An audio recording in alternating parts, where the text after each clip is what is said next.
Bom dia a todas e todos e todes. Bom, Ciro Gomes dispensa comentários, já foi quase tudo na vida pública. O que você não foi? Presidente. Além disso. Senador. Senador, você não foi. Há quantas eleições que você disputa a presidência? Essa será a quarta e última. Será a quarta e última.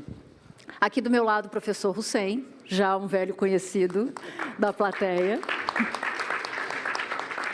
O Vinícius Valverde, que vai fazer perguntas difíceis para o Ciro Gomes.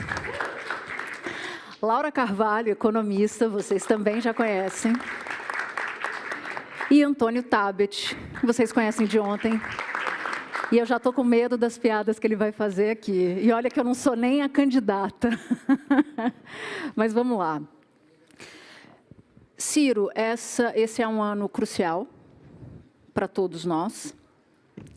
E você decidiu disputar a presidência da República numa eleição em que boa parte dos eleitores já escolheu um candidato, né? Tem um núcleo duro do Lula, um núcleo duro do Bolsonaro, e furar esse bloqueio não é fácil. Então, eu queria começar te perguntando como é que você chega lá com esse paredão erguido? Eu costumo responder essas perguntas dizendo que é atacando em transilim e defendendo em zigue-zague. Ou tem aquela pior, quando é para adversário, eu digo, é só ter mais voto do que o adversário, claro. Aí eu ganho. Né? Bom, mas deixa eu agradecer o privilégio de, mais uma vez, pela 8ª vez, essa Brasil Conference acontece há 8 anos, e eu sou convidado das 8 edições. É um privilégio que eu tenho para mim, porque eu acho pouca gente sabe a proeza que é, originalmente, Harvard e MIT não se juntam para absolutamente nada, a não ser para disputar canoagem no Rio Charles, não é? E os brasileiros quebraram essa tradição e fazem esse evento, que virou um dos melhores momentos em que o país para pensar, porque nesse momento nós estamos nesse auditório, mas eu diria milhões de pessoas estão, ou por fragmentos, ou por depois a memória disso na internet, vão acompanhar pela diversidade, pela generosidade, pelo talento, pelo profissionalismo com que a estudantada brasileira organiza isso. Portanto, a minha gratidão tem esse sentido superior. Quero cumprimentar a Natuza Neri, jornalista de grande virtude, cumprimentar o ministro Hussein, um dos cérebros mais capacitados da nossa vida brasileira, a professora Laura Carvalho, que eu tenho dito é talvez o último exemplar de um economista que não está comprometido com os truísmos da banqueirada brasileira. Eu quero cumprimentar o Antônio Tabet, essa figura extraordinária que todo mundo conhece como ator, como humorista, mas é um empresário, é um empreendedor também de grande êxito. E a todos e a todas os estudantes, no Vinícius Valverde, que qualifica nosso encontro. Falando sério, veja, o Brasil precisa, Natuza, de discutir as causas da mais grave crise econômica e social da sua história. Não há nenhum exagero nesse meu argumento, eu quero ser o máximo telegráfico para dar tempo responder a todas as questões. Tempo é algo que a gente não tem, eu sei, então queria mas que você assim, fosse breve. Aprofundemos isso. Não há dúvida de que é a pior crise da história brasileira.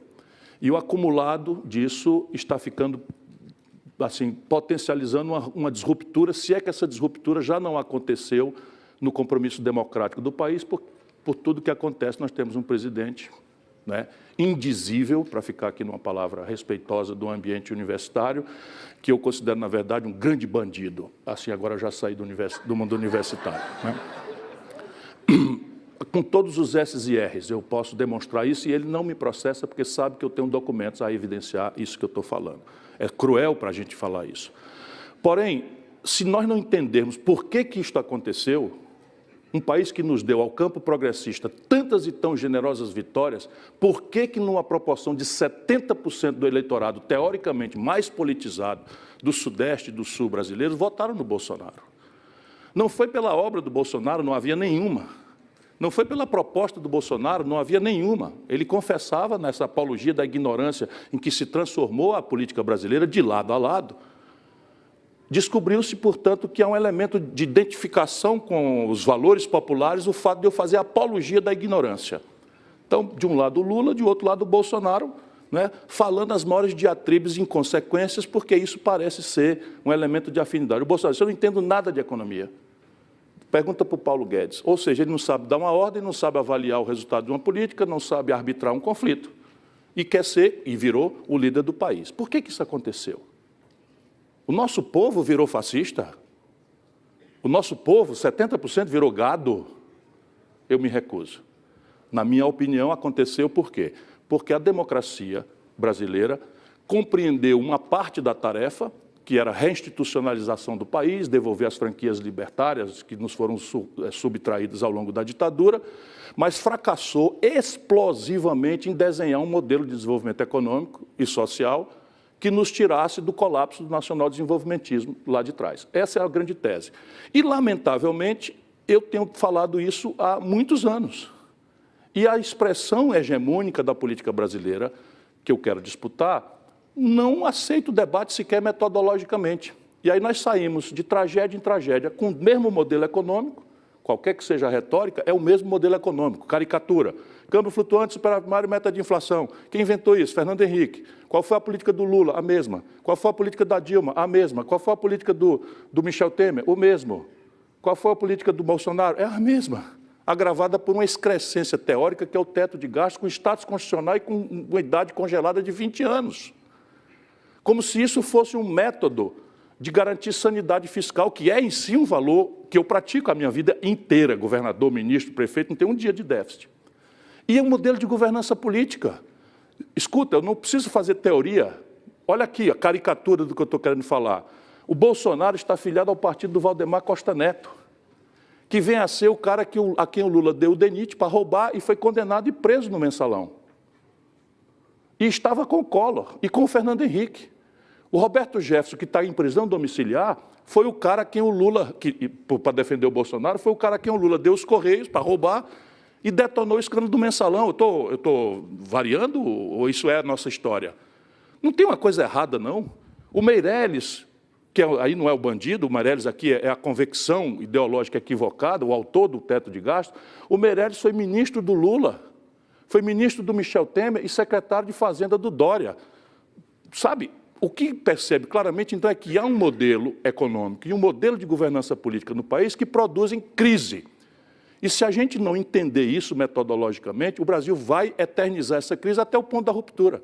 Por isso eu sou candidato. Tem chance? Deixa o povo dizer. Hoje, no Brasil, nós temos uma peculiaridade. Sabe quanto custa uma pesquisa no Brasil, com a amostra de 3 mil casos, para a margem de erro ficar 2? Custa R$1 milhão. Só quem paga a pesquisa no Brasil é o setor financeiro. Não tem nada estranho nisso para vocês? Todo mês, 5, 7, 8 pesquisas à conta de 8 milhões, 7 milhões, 5 milhões de reais acumulado por mês. Com qual intenção? Por que são publicadas as pesquisas? Eu termino. Entretanto, o seguinte, eu sou um homem maduro, vivido, experiente. Eu ganhei todas as eleições que disputei na minha paróquia, inclusive as presidenciais. Portanto, eu não sou um inocente. O que é que eu vejo? Eu vejo o seguinte: reeleição é um mandato de 8 anos com um plebiscito no meio. Está lá a desigualdade na condição objetiva da disputa. O Bolsonaro, nos consolidados aí, que a gente pode inferir, tem 25% contra 75%.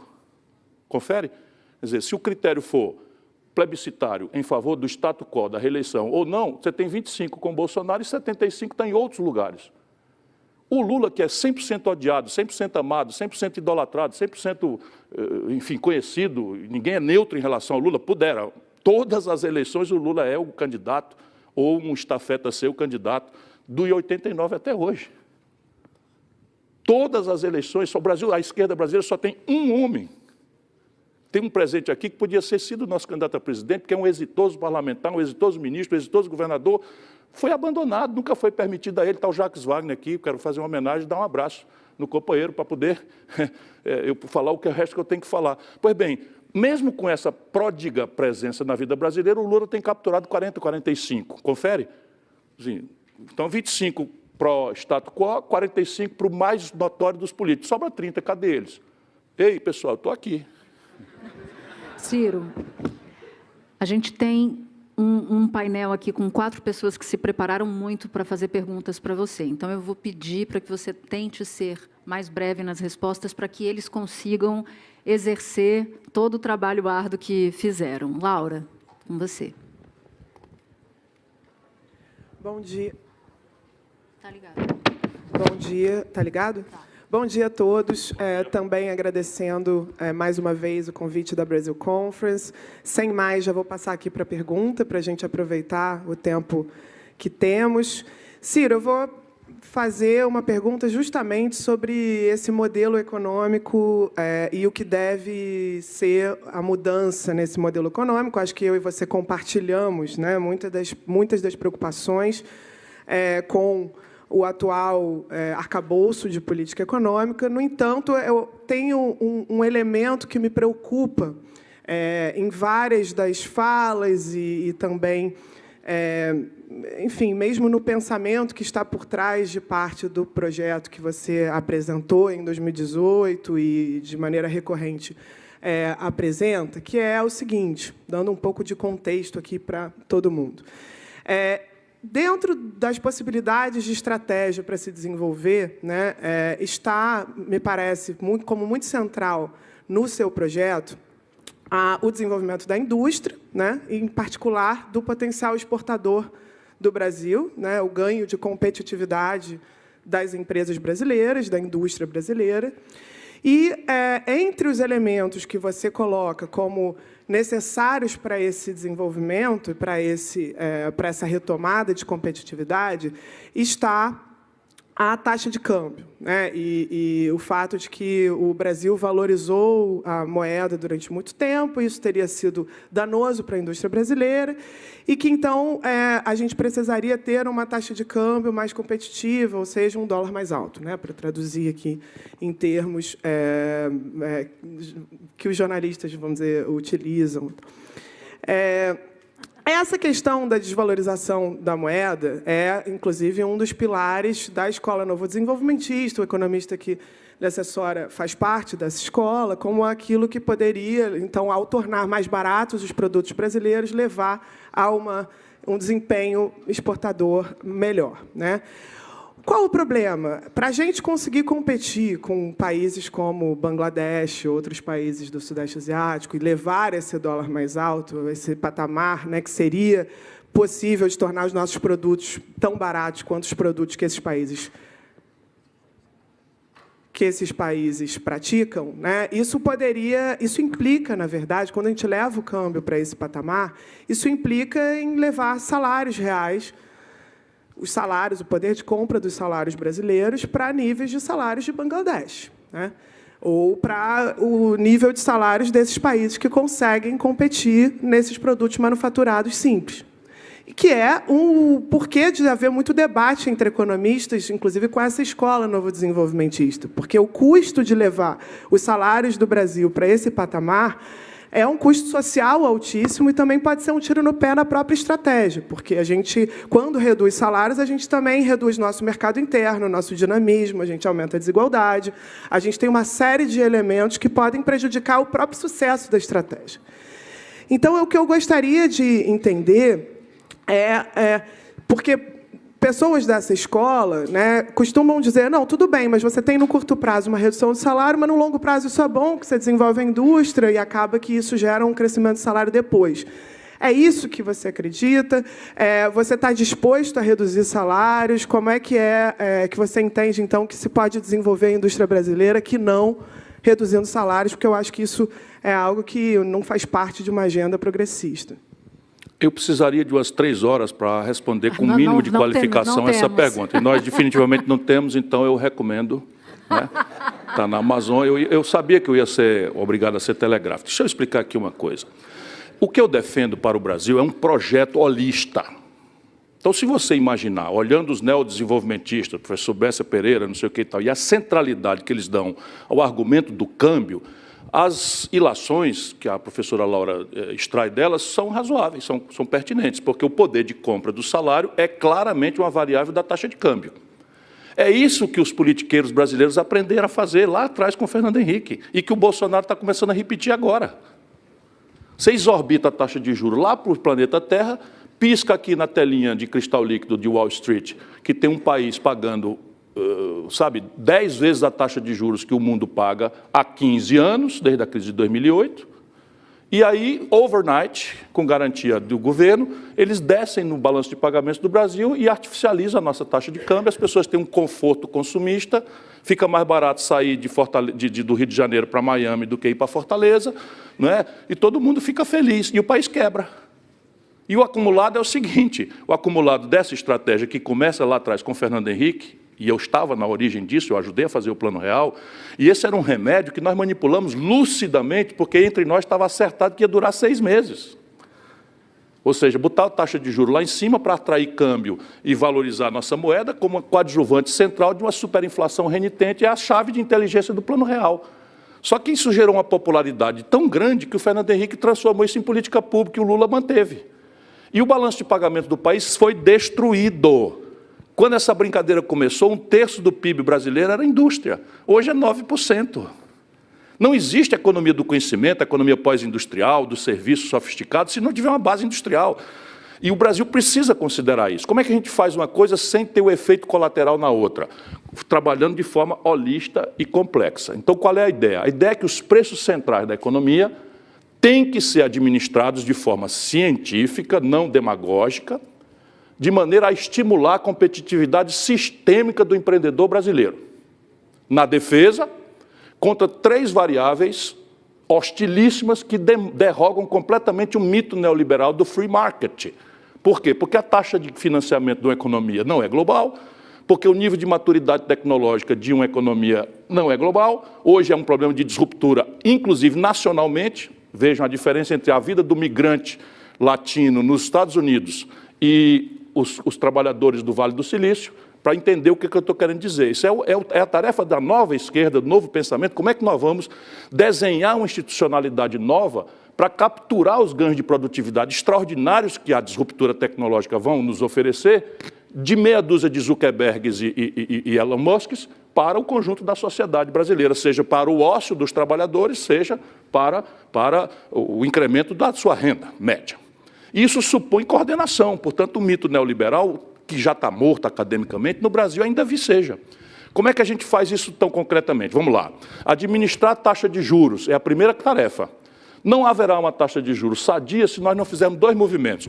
Uma equação fiscal sustentável no tempo, e não pode ser, porque é impraticável, uma equação fiscal que só olha a despesa com investimento, deixando livre a pior perversão no Brasil, que é 52% do orçamento e comprometidos com juro, rolagem de dívida e amortização. Eu tenho uma proposta, está aqui, daqui a pouco a gente pode aprofundar detalhes, só em linha com as melhores práticas internacionais e com a melhor literatura, o que me dá uma certa esperança. Por que o Brasil não cobra tributo sobre lucros e dividendos empresariais? Eu cobrei quando fui ministro da Fazenda. Por que não podemos cobrar um imposto modestíssimo de 0,5% a 1,5% de alíquota progressiva sobre grandes patrimônios acima de 20 milhões de reais? Por que não podemos? Qual é a ineficiência sistêmica? Por que a renúncia fiscal brasileira, sem nenhuma correspondência, chega a 370 bilhões de reais? Por que a progressividade do imposto de renda do Brasil é a pior do mundo? Eu cobrei de uma alíquota de 35% quando eu fui ministro da Fazenda. Então, veja, eu vou construindo sanidade fiscal, trazendo de forma holista a taxa de juros para um patamar competitivo globalmente, porque câmbio é uma variável, mas juro é a pior, inclusive porque deforma câmbio. E eu quero construir um caminho em que o meu balanço de pagamentos resolva o problema do desequilíbrio estrutural. Qual é o desequilíbrio estrutural? Cresceu o país, qualquer coisinha, esses 2% médios dos últimos 30 anos, 2,5%, olha aqui, o Brasil, que crescia a 6,5%, cresce a 2,5% até a debacle da Dilma. E agora nós temos 10 anos de crescimento zero. E ninguém quer acordar para a evidência de que isso não é Chico, Maria, Manel, bandeira vermelha, bandeira verde e amarela, retórica moralista, identitarismos estéreis, etc. Isso é um problema de modelo, de equação estratégica. O Brasil só faz besteira, com uma elite passivamente replicando isso. Eu termino. Como é que eu conserto, então, a taxa de câmbio? Vamos lá. Cresceu 2%, o Brasil apresenta um déficit de 150 bilhões de dólares em manufaturados. No setor químico, 40 bilhões. 40 bilhões. Por que razão o Brasil não pode ter uma dinâmica de substituição de importações? Outro dia tive uma discussão com o Armínio Fraga, que é um cara que eu quero bem, respeito, mas assim, mas Ciro, você não está falando em substituição de importação. Ora, essa é a substância do conflito industrial dos americanos com os chineses. Essa é a substância da estratégia de desenvolvimento dos coreanos, dos vietnamitas, da Malásia, de Singapura. E nós é que estamos certos. importar 17 bilhões de dólares do Complexo Industrial da Saúde, só a União Federal, com 80% desses produtos e coisa, com patente vencida, que você faz um copiar-colar, permitido pelo nosso status de nação em desenvolvimento na Organização Mundial do Comércio, é a lista do projeto. Se eu faço isso, eu entro numa dinâmica de consertar minhas contas externas e o câmbio não vai para ser desvalorizado, ele vai para achar um ponto de equilíbrio. Porque o que está acontecendo no Brasil, professora? O Bolsonaro assume o governo com 3,70 o câmbio, a valor constante, tá? O Bolsonaro, pelas tantas, leva o câmbio a 5,90. E o Bolsonaro, isso é 3 anos, e o Bolsonaro agora está em 4,70. Qual é o business plan que suporta o câmbio variar com essa coisa? Logo não vê que isso é uma manipulação? Qual é o projeto? Aí as indústrias estão todas indo embora, por quê? Porque ninguém consegue fazer cálculo no Brasil, porque a taxa de câmbio virou uma ferramenta de politicagem, de demagogia, em que a dita esquerda brasileira manipula para fins de estimular o nacional consumismo ciclicamente perto das eleições e depois quebra o país. Professor Hussein. Bom dia. Ciro, a minha pergunta tem a ver com um tema cada vez mais dominante na agenda internacional, que é o tema das mudanças climáticas. É um tema muito relevante, é um tema muito importante para o Brasil, e o atual governo brasileiro, ele estabeleceu uma política ambiental corrosiva, destrutiva, que levou ao desmantelamento do aparato fiscalizatório no que diz respeito à proteção da floresta, da biodiversidade, etc., e também deixou, basicamente, o nosso país vulnerável num tema que, naturalmente, nos dava vantagem comparativa nos grandes debates internacionais e nas negociações internacionais. Hoje, boa parte das empresas, boa parte dos investimentos não irão a países que não têm uma clara política ambiental e um claro comprometimento com o tema das mudanças climáticas. Bom, nesse sentido, em sendo presidente, qual seria a sua abordagem, qual será a sua política e como isso se enquadraria dentro do seu projeto nacional desenvolvimentista? Saindo da retórica que nos é comum a todos, nunca vi ninguém falar que é contra o desenvolvimento sustentável. Vocês já ouviram algum artigo? Assim, eu vou acabar com esse negócio de desenvolvimento sustentável, isso está errado. Nem o Bolsonaro tem essa audácia. Porém, o que diabo é desenvolvimento sustentável no Brasil? Essa é a questão. Deixem que eu diga para vocês, porque esse é o meu papel, é de provocar as pessoas para pensarem. Nós chamamos 40 milhões de brasileiros, por regra migrantes, do Sul e do Nordeste, para integrar a Amazônia, para não entregar. Esse era o slogan da ditadura. Sabe qual era? O Nobre está ali, né? Parabéns, um dos maiores ambientalistas do mundo, está sentado ali conosco, né? Trabalhamos juntos, né? Pois bem, aliás, aproveitando a saudação, está aqui o Roberto Cláudio, ex-prefeito de Fortaleza e um dos possíveis candidatos a governador do estado do Ceará. Fez uma administração prodigiosa. Então, desconto meu tempo aí só na pabulagem dos amigos. Não desconto não. Só uma pabulagemzinha dos amigos, eu sou candidato. Então, vamos lá para a dureza de novo. Então, nós chamamos 40 milhões de brasileiros e sabe qual era tudo é meio caricato no Brasil. O que nos ajuda a compreender as coisas com um pouco mais de simplicidade, embora aqui o trabalho seja simples, pela qualidade de vocês. Mas sabe qual era a condição sine qua para você titular uma terra na Amazônia brasileira, há 30 aninhos atrás, menos de uma geração? Provar com um atestado do padre, do prefeito, ou uma fotografia que desmatou. Então o INCRA só dava o título da terra para aquele brasileiro que, indo para a Amazônia tomar 4, 5 malária por ano, provasse que desmatou. Desmatou, está aqui o título da terra, parabéns, você veio integrar para não entregar ao Brasil. De repente, e não mais do que de repente, eu estou falando de 30 anos atrás, mas isso começa, esse conflito há uns 10, 12, da Rio 92 para cá tomou uma grande centralidade, virou crime de lesa pátria inafiançável. As pessoas não entendem. Elas só sabem fazer isso. Sabe, pegar madeira, vender para, inclusive, exportar, com certificação falsificada, com assentimento de ministro do meio ambiente, esse picareta que o Bolsonaro, né, colocou, né, e depois devastar para botar boi, e depois ir embora e deixar devastadas estoques de terra monstruosos para trás. E tudo que nós, Rio, Brasília, São Paulo, oferecemos a esse conflito é repressão. Sabe o que acontece? O Bolsonaro tirou 70% dos votos na Amazônia. No Acre, onde um botijão de gás está em R$ 165, o Bolsonaro ainda tem maioria. Por quê? Porque as pessoas não sabem fazer outra coisa. E o Rio, São Paulo, Brasília, nós, a elite brasileira, os bem-intencionados da elite, só mandamos repressão para lá. E o Bolsonaro faz o quê? Desmontou a repressão. Desmontou o menor volume de coisa. Portanto, e o agronegócio está despejando bilhões de reais na campanha do Bolsonaro, clandestinamente, inclusive.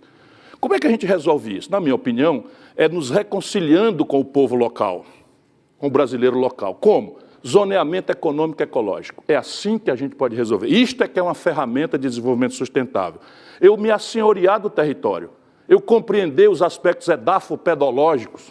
Falar em universidade, você pode usar essas palavras. Porque são muito diferentes os solos. O solo do Amazonas é areia.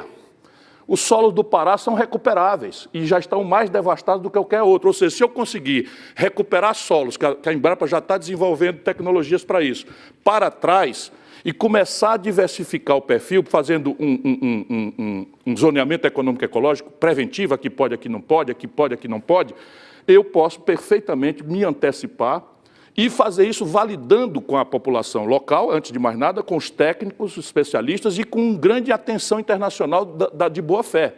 Porque também não sejamos inocentes. Por detrás das grandes besteiras que nós temos feito com o nosso território no Brasil, e isso é fato que nós temos feito grandes besteiras, desmatamento criminoso, né, morte de crianças em Yanomami, numa draga ilegal no Rio, tudo isso é verdade. Porém, a Europa está exacerbando o neoprotecionismo, tomara que os franceses tenham juízo hoje, né? Um neoprotecionismo que usa esse argumento, e nós precisamos nos assenhorear disso. E a estrutura de comando e controle que o Brasil tem para exercitar esta ou qualquer outra política é nenhuma. A ideia de Estado mínimo, o senhor sabe quanto é o efetivo da Polícia Federal do Brasil?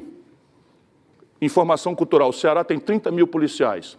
O 10º estado brasileiro, 10 milhões de habitantes, tem 30 mil policiais. Sabe quanto o Brasil tem, Laura? 1.600. 11 mil. 1.600. 11 mil, a metade estão trabalhando, carimbando papel atrás de banco, atrás de mesa. Entre agentes, delegados... Tudo. O efetivo da Polícia Federal são 11 mil pessoas. Então, o IBAMA, o Instituto Chico Mendes, o ICMBio, tudo isso está destruído. Como o think tanks também, Emílio Gueldi, o INPA, tudo isso é uma coisa que tem que ser recuperada, a memória está ali. E o projeto pensa em fazer isso. Exemplo prático, o litoral do Ceará, 473 quilômetros de costa, confusão para todo lado. Milionário querendo fazer casa no litoral, hotel querendo construir, gente querendo produzir energia, isso sei o que, solar, e uma confusão de licenciamento e confusão e Ministério Público. Nós fizemos o quê? Fomos à frente. Eu estou dando exemplos para poder as pessoas terem como confiar de que isso é praticável. Pegamos 473 quilômetros de costa do estado do Ceará, pegamos os especialistas, validamos com a população todos os interesses, pescadores, artesãos, etc., etc., e fizemos o mapa do aqui pode, aqui não pode. Então, onde não pode, fim de papo, nem postule, porque não vai dar. E onde pode, faça lá um fast track para ser autorizado, tem mais de 50 novos mega empreendimentos hoteleiros acontecendo na costa do Ceará a partir dessa solução, dessa ferramenta institucional. Antônio Tabet. Ciro, o Lula, quando surgiu, quando assumiu a presidência pela primeira vez, muita gente tinha medo, a Regina Duarte, inclusive, né? Tinha muito medo, porque o Lula ele era bélico, cáustico, explosivo, ressentido. E aí ele assumiu a presidência, fez aquela carta aos brasileiros e aconteceu o que aconteceu.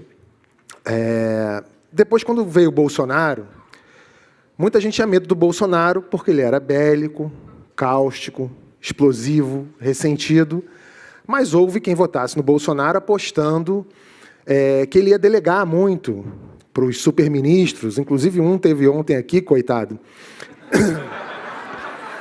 E o Augusto de Arruda Botelho estava com uma cueca de criptonita, foi um negócio... Tá aqui o Augusto. E quando eu falo com as pessoas sobre você, muita gente diz que não vai votar no Ciro Gomes porque ele é bélico, cáustico, explosivo e ressentido. O que você tem a dizer para essas pessoas que acham que você é assim? E quando é que a gente vai ver o Ciro Paz e Amor? Aliás, a Tabata tá aí, vocês podiam até... Quer que eu responda em bom inglês? Never. Never. Agora, veja, no interior do Ceará tem muita sabedoria. Boa parte daquela pouca pouca luz que eu possa carregar, vem dessa sabedoria popular onde eu fui formado. Eu fui formado foi na rua, no sertão, sabe, na periferia, e é aí a minha escola. E é do Nordeste, mas eu sou do mundo, né? Eu já fui visiting scholar na Law School de Harvard, aqui, por exemplo, não é? Também fui em Yale. Mas não importa isso para uma certa elite brasileira. Mas a lição preciosa lá do interior é que adversário político, quando não tem defeito, a gente bota. Então, assim, para mim é um prodígio, eu já me irritei muito com isso, mas para mim é um prodígio ser um homem público há 40 anos no Brasil, não posso me apresentar de nova política, eu não sou o novo, eu sou o mais experiente, o mais vivido, ninguém acumulou a experiência que eu acumulei, e esse é o meu portfólio, é o meu currículo, né? O meu LinkedIn político é isso aqui. Eu fui prefeito, fui governador, fui ministro, fui deputado estadual, fui federal mais votado do Brasil, fui ministro da Fazenda, ajudei a fazer a moeda que está circulando no país, e nesse itinerário todo, ninguém mostra exemplo sequer que sustente a ideia de que eu sou um cara estourado do pavio curto. Cadê? Um cara com poder na mão, governador do Estado, manda na polícia. Cadê alguém que foi torturado, sofreu uma repressão numa greve? Não tem esse episódio nenhum. Agora, eu também não faço da política meio de vida. Sabe qual foi meu último mandato? O deputado federal mais votado do Brasil, em 2006. Porque eu não quero isso, eu não estou interessado em ficar nesse meio aí, que é muito desagradável, por regra são medíocres, por regra são mal cheirosos, por regra são imbecis, por regra são picaretas. O universo está muito degradado. Não é o meu universo predileto, mas a atividade é a minha vocação. Então, o que eu faço? Eu, livre atirador, pseudo-intelectual, estudante, eu falo o que eu quero, do jeito que eu quero, sabe? Uso palavrões ocasionalmente, mas vocês vão ver, hoje não vai sair nenhum. Porque eu estou aqui exibindo um Lorde, um more presidential, né? Então, percebe? Porque eu tenho essa personalidade. Eu fui educado a esmagadora maioria da minha vida, Tabet, na escola pública do interior do Ceará. Sabe, colegas, amigos íntimos meus morreram em presídio. Cléver Soares, eu lembro de você, meu irmão. Morreu num presídio. Era meu melhor amigo e tal.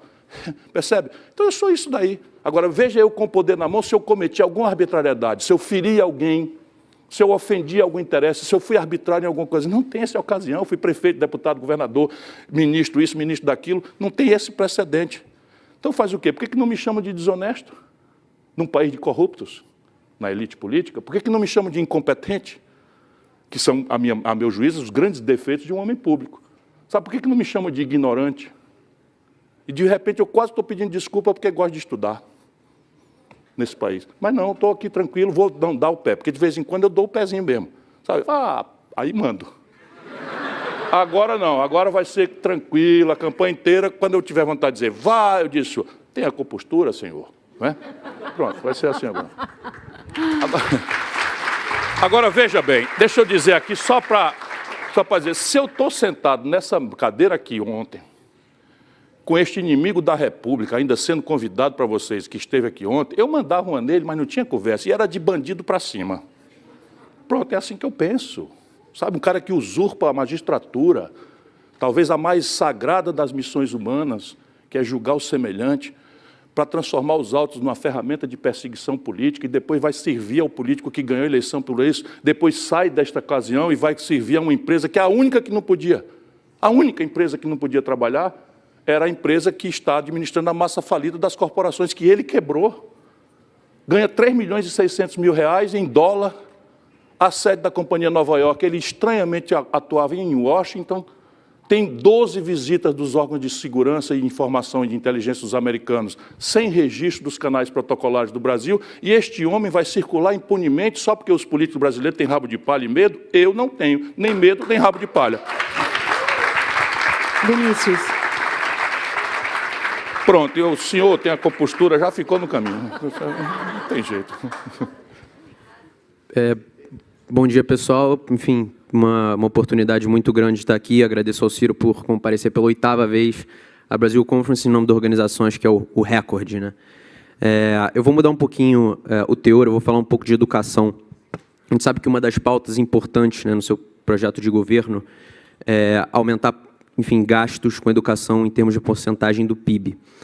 Mas com a municipalização, ali meio que na virada do século, muitos municípios não têm arrecadação para conseguir arcar com a estrutura administrativa e dessa forma, conseguir realmente prover os recursos necessários para que a gente tenha uma educação de qualidade nessa ponta. Então, a minha pergunta é o seguinte: como é que a gente consegue integrar uma decisão que é feita a nível federal para chegar na ponta municipal e realmente fazer a diferença na vida de brasileiros? Primeiro, dando centralidade ao assunto, porque as emergências que explodem na família brasileira, no lar médio brasileiro, são tão dramáticas, vocês não têm ideia. Acreditem, não há nenhum esforço retórico meu, nenhum exagero. Hoje, estatística de suicídio, sabe, desemprego aberto, a informalidade que a gente denuncia lendo estatísticas, sabe o que representa na prática a informalidade média no Brasil? Uma jornada semanal de 60 a 70 horas, sem descanso semanal remunerado, nem para ir para o templo ou para a igreja. Sem nenhuma proteção previdenciária, nem agora, 13º salário, férias, e nem no futuro. Nós estamos produzindo 60 milhões de brasileiros descobertos na velhice futura, de qualquer cobertura previdenciária. E esse problema não terá solução lá. Ou a gente reflete sobre ele aqui, ou ele não terá solução lá, porque 70 milhões de pessoas precisando de alguma cobertura previdenciária, sem termos construído o caminho. E aí o povo, então, bota a educação na 10ª prioridade. Vem saúde, vem emprego, vem segurança pública, porque as milícias que se sediaram no Brasil nos últimos 20 anos, sabe, as facções criminosas que tomaram sede central na vida brasileira nos últimos 15, 20 anos, sob nossos governos, e nós não inovamos uma instituição. Sabe o que fizemos de política de combate à criminalidade? Copiamos uma legislação norte-americana que já foi abandonada, de reprimir jovens negros e pobres da periferia, e pegamos a população carcerária do Brasil, sob o comando da esquerda petista, de 280 mil presos para 1.180.000 pessoas, se tomarmos em conta os 200 mil mandados de prisão em aberto que estão para ser executados no Brasil. E aí o que é que fizemos? Produzimos o exército de reserva das facções criminosas, porque o garoto entra ali, não cometeu nenhuma violência, foi um mero avião do tráfico. Quando entrou no presídio, viram um camarada que vai ser serviciado ou ir morto, se não se filiar a uma facção. E pronto, está feito ali por um misto de terror e clientelismo, de cobertura previdenciária da sua família lá fora, vira um soldado. E o Brasil perdeu o controle, completamente o controle, e a gente fica culpando o judiciário, então não tem nada disso, é a política que está fracassando no Brasil por falta de absoluto compromisso, né, com a originalidade e a complexidade específica dos nossos problemas brasileiros. Isto feito, se a gente devolver a educação, é a única saída. E isso não é para nós cearenses retórica. Quem tiver dúvida, consulta o IDEB brasileiro, o Ceará tem o melhor do país. Hoje já temos 60% do alunado do ensino médio no ensino em tempo integral, já com meta e orçamento para universalizá-lo até 2026 agora. E isso funciona. Sabe qual é a evasão escolar no nível médio brasileiro? 60%, Laura. 60% dos garotos na idade de aprender para a vida e aprender para a profissão abandonam a escola. Sabe quanto é o mesmo dado de evasão escolar na escola média do Ceará? 1%. Como é que a gente fez isso? Mexendo no orçamento. Portanto, temos que revogar o teto de gastos, porque o teto de gastos diz o seguinte: o Brasil só pode gastar o que gastou o ano passado, mais a inflação. Se esse gasto, por exemplo, o gasto obrigatório, com previdência, ou os favores que o Bolsonaro tem feito a corporações como os militares. Os generais saíram de 25 para 32 mil reais de salário.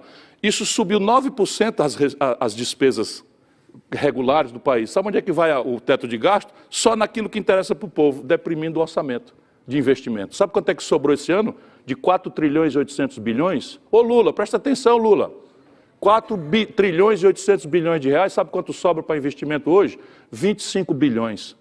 Sabe quanto é a emenda do relator? Uma excrescência, uma imoralidade para roubarem de 30% a 40%, 18 dos 25 bilhões. E os municípios estão recebendo recados de Brasília. Piso salarial da enfermagem, piso salarial do agente comunitário de saúde, piso salarial dos professores. Nós já implantamos. O Ceará já implantou os 33%, São Paulo não implantou. Rio Grande do Sul não implantou, Rio de Janeiro não implantou e nem vai implantar, porque estão em crise fiscal estrutural. Como é que vai resolver essa equação? O projeto propõe a criação de um fundo nacional, para além do que já existe, o FNDE, do FD. O Fundeb. Não, é porque tem o FNDE, que é o investimento que está sendo roubado agora pela turma aí do Centrão. Desculpa, vocês precisam saber disso. Estão metendo a mão no FDNE, mandaram agora milhões de reais de kit robótica para Alagoas, todos esses kits robóticos comprados por um sócio do presidente da Câmara dos Deputados, Lira. Percebe? E isso daí vai indo para a escola que não tem água encanada nem energia elétrica ligada.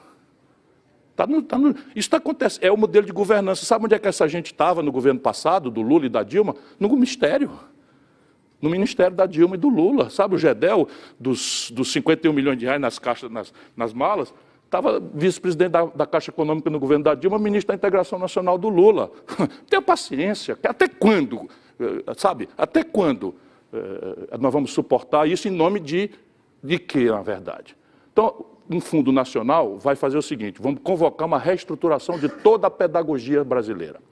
Vamos trocar o decoreba e o enciclopedismo raso, que hoje é uma escola de nada, por uma escola que ensine o garoto e a garota a pensar, a perguntar, a trabalhar em equipe, a associar informações que já existem e, ao associá-las, inovar, criando informação nova.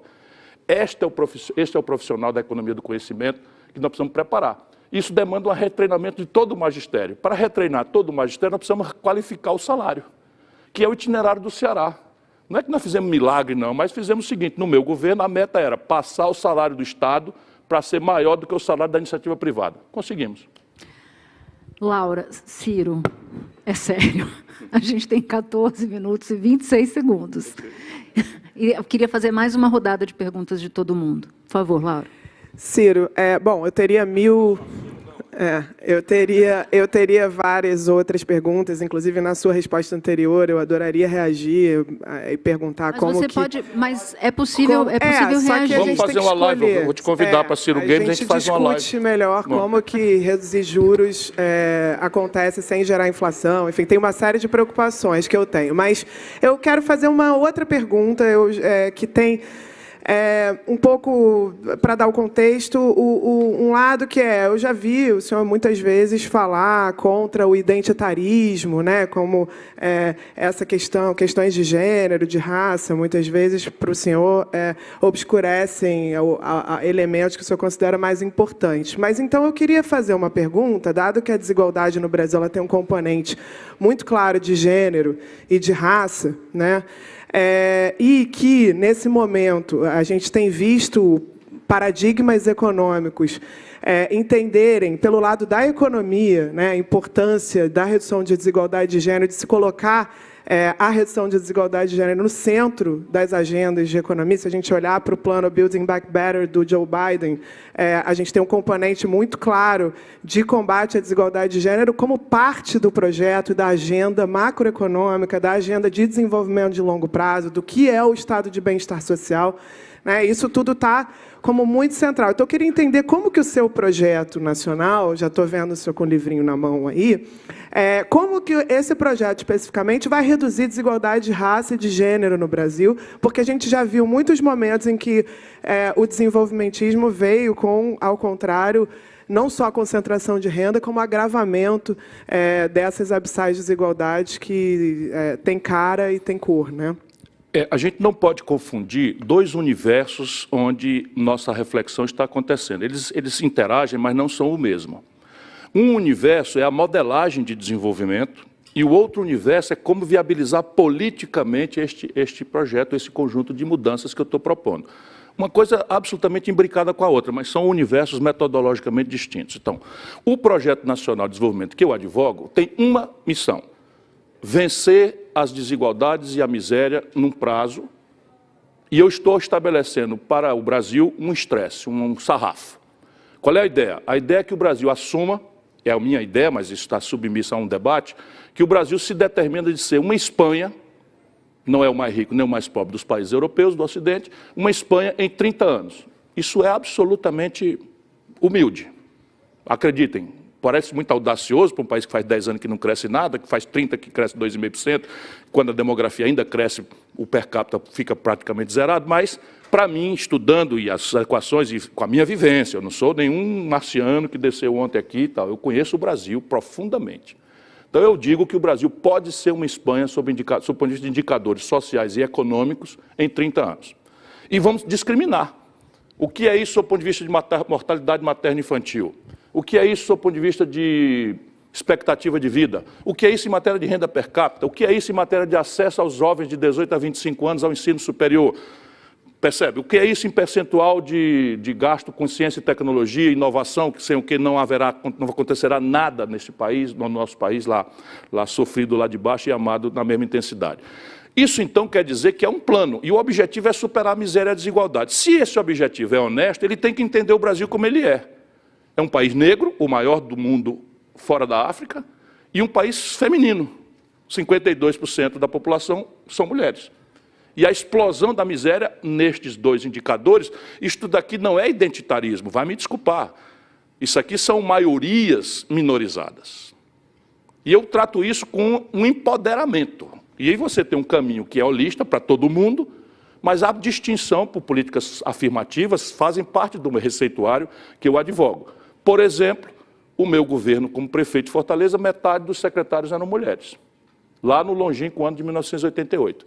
Por exemplo, o meu governo no estado do Ceará, metade dos secretários eram mulheres. E olha que eu já reproduzi cultura machista, já ri de piada machista, já reproduzi piada de mau gosto machista, mas fui aprendendo. Mas na hora de tomar decisão política, metade dos meus secretários eram mulheres. E o que é você hoje? Hein? O que é você hoje? Como assim? Em termos de machismo. O que é você hoje em termos de machismo? Eu sou uma pessoa criada no patriarcado brasileiro em processo permanente e humilde de aprendizagem. Permanente e humilde de aprendizagem. Não reproduzo mais piada machista, não rio mais de piada machista, sinto, mas assim, às vezes você diz assim, a situação está preta. Aí alguém acha que isso é uma expressão de racismo. Eu tenho dificuldade. Aí eu assim, vamos mudar o português, que agora é todas, todos e todes. Última Flor do Laço em Cuitibela, com 15 anos eu ganhei um prêmio internacional de literatura sobre a vida e a obra de Camões, eu cultivo o português, sei lá que coisa estranha é essa. Claro que a língua é dinâmica, mas eu ainda estou aqui reativo. Mas na questão feminina, não duvide disso, eu estou mais já para aprendido do que em aprendizagem. Mas em aprendizagem permanente. Né? Você fala... Mas eu digo isso para responder a questão concreta da Laura. Você não respondeu ainda? O quê? A questão da Laura? É, porque a questão... Não, era só uma frase. Eu acho o seguinte, não adianta a gente imaginar que nosso despotismo esclarecido, por melhor intencionado que ele seja, vai transformar a base sociológica e cultural do Brasil. Por exemplo, nós já fizemos uma ferramenta de cotas para mulheres na política. 30% da nominata dos partidos tem que ser mulher, 30% do dinheiro tem que ser mulher, e quando vem a eleição, 15% dos deputados são mulheres. 513 deputados, menos de 18 se afirmam negros.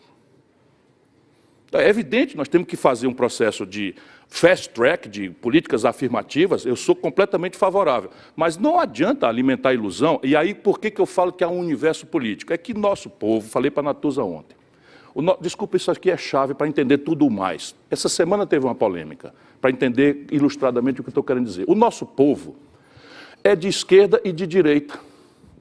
Olha o que eu descobri com toda a minha vivência. O nosso povo é de esquerda e de direita numa dubiedade absolutamente coerente na cabeça do nosso povo. O que eu quero dizer? Se você pergunta questões de economia política, quem é o responsável por promover o desenvolvimento, o emprego, a melhoria do salário, a qualidade da aposentadoria, a saúde que funcione, é você individualmente, a sua família, a sua empresa ou é o governo? Na proporção de 80% a 90% responde que é o governo, ou seja, o povo brasileiro tem uma inclinação social-democrata, ao modo europeu, demanda um estado de bem-estar social ao modo europeu. Agora inverte, e isto é chave para nós entendermos a burrice de uma certa esquerda no Brasil, que eu vou provocar muito, muito mesmo, especialmente a esquerda juvenil do Brasil. Né? Porque o país precisa muito de uma esquerda juvenil, intransigente, sabe, que não deixe por menos tão cedo, que não faça conchavo tão cedo, que não vai explicar o inexplicável de ladroeira, de corrupção tão cedo, a pretextos de argumentos superficiais oportunistas. Isso o que é que eu quero dizer? É assim, ó, o nosso povo, o mesmo povo que é progressista numa proporção de quase 90%, quando o assunto é economia política, desenvolvimento, saúde, salário, emprego, o nosso povo é cripto-reacionário, crescentemente neopentecostal, e profunda e enraizadamente cristão em matéria de costumes. Então pensa se o político tem direito de se meter na minha família para dizer como eu devo tratar um filho gay meu. Isso é a ciência de perder a eleição, isso é a tal guerra híbrida.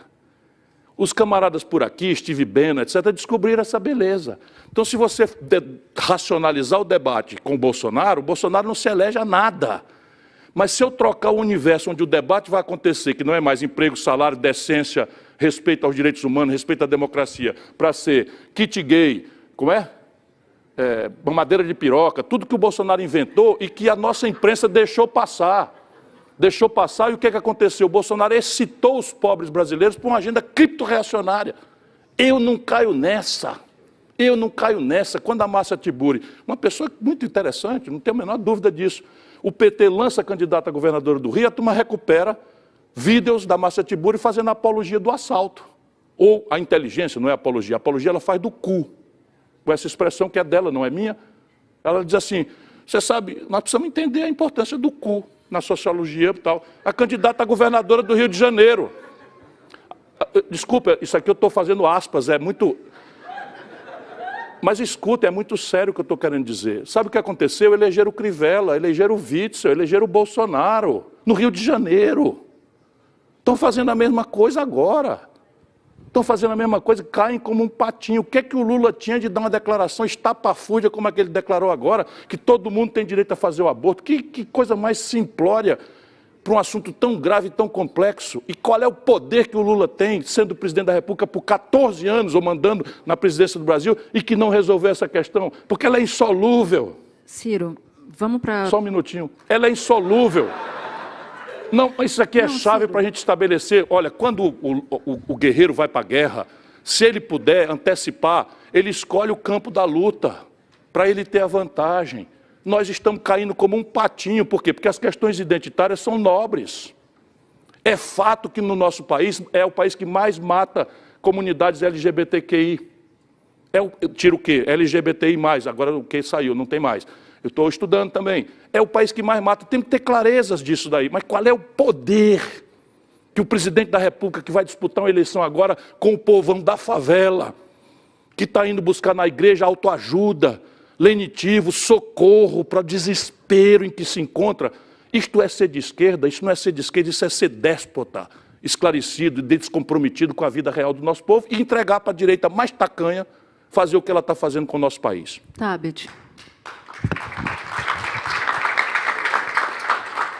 Ciro, eu estudei há alguns anos o marketing político nesse tempo que eu estudava, falava que o povo procura um político que passe a mensagem do deixa comigo que eu resolvo, uma figura centralizadora. Os tempos foram passando e essa figura centralizadora ela também abriu espaço para um outro tipo de político que o povo também passou a admirar, que é o cara que forma boas equipes. É o cara que consegue delegar mais, que consegue dividir decisões. Você é uma personagem muito interessante, porque se a gente perguntar para você sobre taxa de juros, você fala pra caramba e você cita porcentagens e etc. Se falar sobre criação de galinha em Sobral, você fala. Física quântica, você também dá uma aula. Meio campo do Flamengo, Big Brother. Até o cu da Márcia Tiburi, você fala... Não, o que ela falou, exatamente. O citado pela Márcia Tiburi. Você fala tudo, você joga esses números e às vezes... E a gente eu, por exemplo, não consigo checar. Você fala aí de taxas de juros, eu não tenho ideia. Para mim, eu já vou assumir que é verdade. Eu quero saber de você o seguinte, Ciro. Você é um cara muito centralizador. Nessa figura, você está postulando ao cargo de presidente. Você vai ser um presidente centralizador. Você vai ser um cara que delega mais. E quem é seu vice? Porque nessa coisa entre Marina Silva e Datena, a gente está com uma dificuldade aí de fazer uma...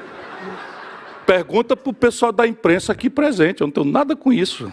Marina e Datena, eu sempre saio de banda, porque eu só vou escolher meu vice em julho. Por quê? Porque até lá eu preciso incrementar o meu poder. E o meu poder será derivado da força que eu tiver na opinião pública. E se eu tiver uma força muito grande na opinião pública, o vice eu preciso transigir menos. Defender com mais radicalidade um projeto. E não abrir mão tão cedo, porque eu não quero ser presidente do Brasil para repetir mais do mesmo, escolha um outro. Tá aí, tem várias coisas para ficar mais do mesmo, eu só vou se for para mudar o Brasil. Em bases muito claras, muito explícitas, que levaram bomba, serão criticadas, mas se eu vencer, vencerei eu e o conjunto de ideias, dando conteúdo plebiscitário a uma eleição, saindo desse populismo sul-americano que só dá crise, frustração. Lula, presta atenção. O Brasil está quebrado e com essa promessa de uma memória afetiva de picanha e cerveja, você vai se arrebentar se for eleito. Está aqui escrito, isso fica gravado, e eu espero que ele não vá para essa tragédia, porque eu quero ganhar a eleição avisando que eu vou fazer uma mudança profunda na institucionalidade brasileira, com mecanismos, inclusive, bastante explícitos também. Por exemplo, vou propor antes. Segundo, vou propor a reforma toda de um pacote só, vou propor nos 6 primeiros meses, vou alargar a interlocução e a negociação com o novo pacto de governadores e prefeitos, aproveitando que os 23 de 27 estados estão quebrados, eu vou trocar uma reestruturação da dívida.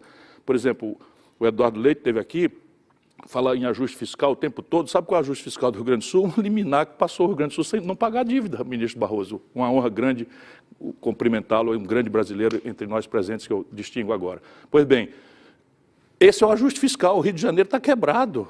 O São Paulo está quebrado. São Paulo tem um saldo de caixa monstruoso, mas em bases correntes, São Paulo não aplicou o piso dos processores, para dar um exemplo prático, concreto do que eu estou querendo falar.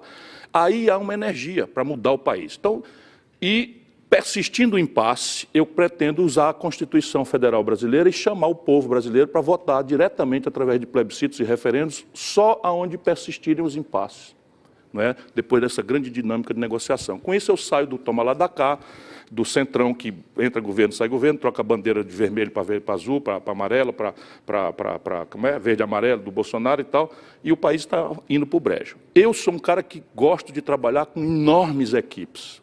Acredito, quando eu venho para esse lugar, como um lugar como esse aqui, eu tenho mais de 600 sábios brasileiros trabalhando diuturnamente. Alguém vai me fazer uma pergunta aqui que eu não sei responder. Eu digo, eu não sei responder, mas amanhã me telefone ou está aqui meu e-mail que eu lhe respondo. Não é porque eu sou sabidão, não. É porque eu tenho lá na Fundação Getúlio Vargas, na UFRJ, na Universidade Federal da Paraíba, na Fundação Oswaldo Cruz, identificado uma rede de cérebros com especialidades, etc., etc. E se a minha equipe não responder, eu ligo para a Laura.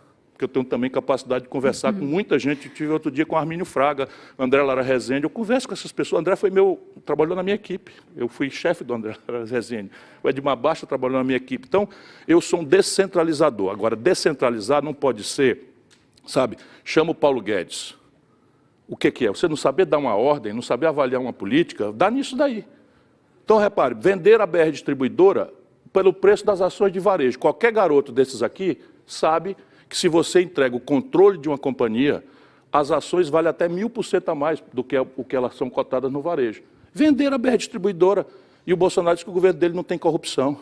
Vender os gasodutos e oleodutos da Petrobras, fraudando uma decisão de boa-fé da Suprema Corte Brasileira, que autoriza, sem autorização legislativa, que subsidiárias sejam vendidas, eles venderam contra um contrato de aluguel take or pay, em que o valor do aluguel de 6 anos paga o imobilizado. Vocês entenderam? Esse país está sendo assaltado. Está ali o Ciro Gomes é um problema. Está ali um sponsor, BTG Pactual, comprou por 300 milhões de reais a carteira de créditos de haveres do Banco do Brasil, que valia 3 bilhões e 700 milhões de reais contabilmente. Aconteceu no Brasil, está ali, ó. Ciro. Sabe quando é que eu vou vir na 9ª edição? Cuidado. Nunca mais. Cuidado aí.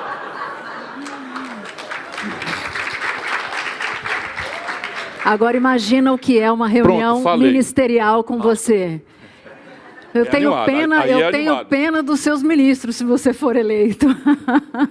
Gente, muito obrigada. Eu peço desculpas ao Vinícius e ao Hussein, que não conseguiram fazer as 2 últimas perguntas. Obrigada, Ciro. Obrigada, Antônio Tabet e Laura Carvalho. E obrigada a vocês. Muito obrigado a todos.